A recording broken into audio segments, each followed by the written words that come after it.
This is an activation of the Amber Alert system. This is the Arizona Department of Public Safety.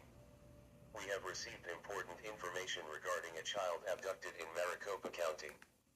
The Phoenix Police Department are looking for baby Santana, a Hispanic 5-day-old male infant who was last seen leaving Valley Wise Hospital at 24th Street and Roosevelt Street, Phoenix, Arizona in a black duffel bag and is believed to be in danger. Authorities say that the child may be in the company of his mother, a Hispanic female, Rosa Santana, 24 years old, 5 foot 2 inches tall, 115 pounds, brown hair and brown eyes, and was last seen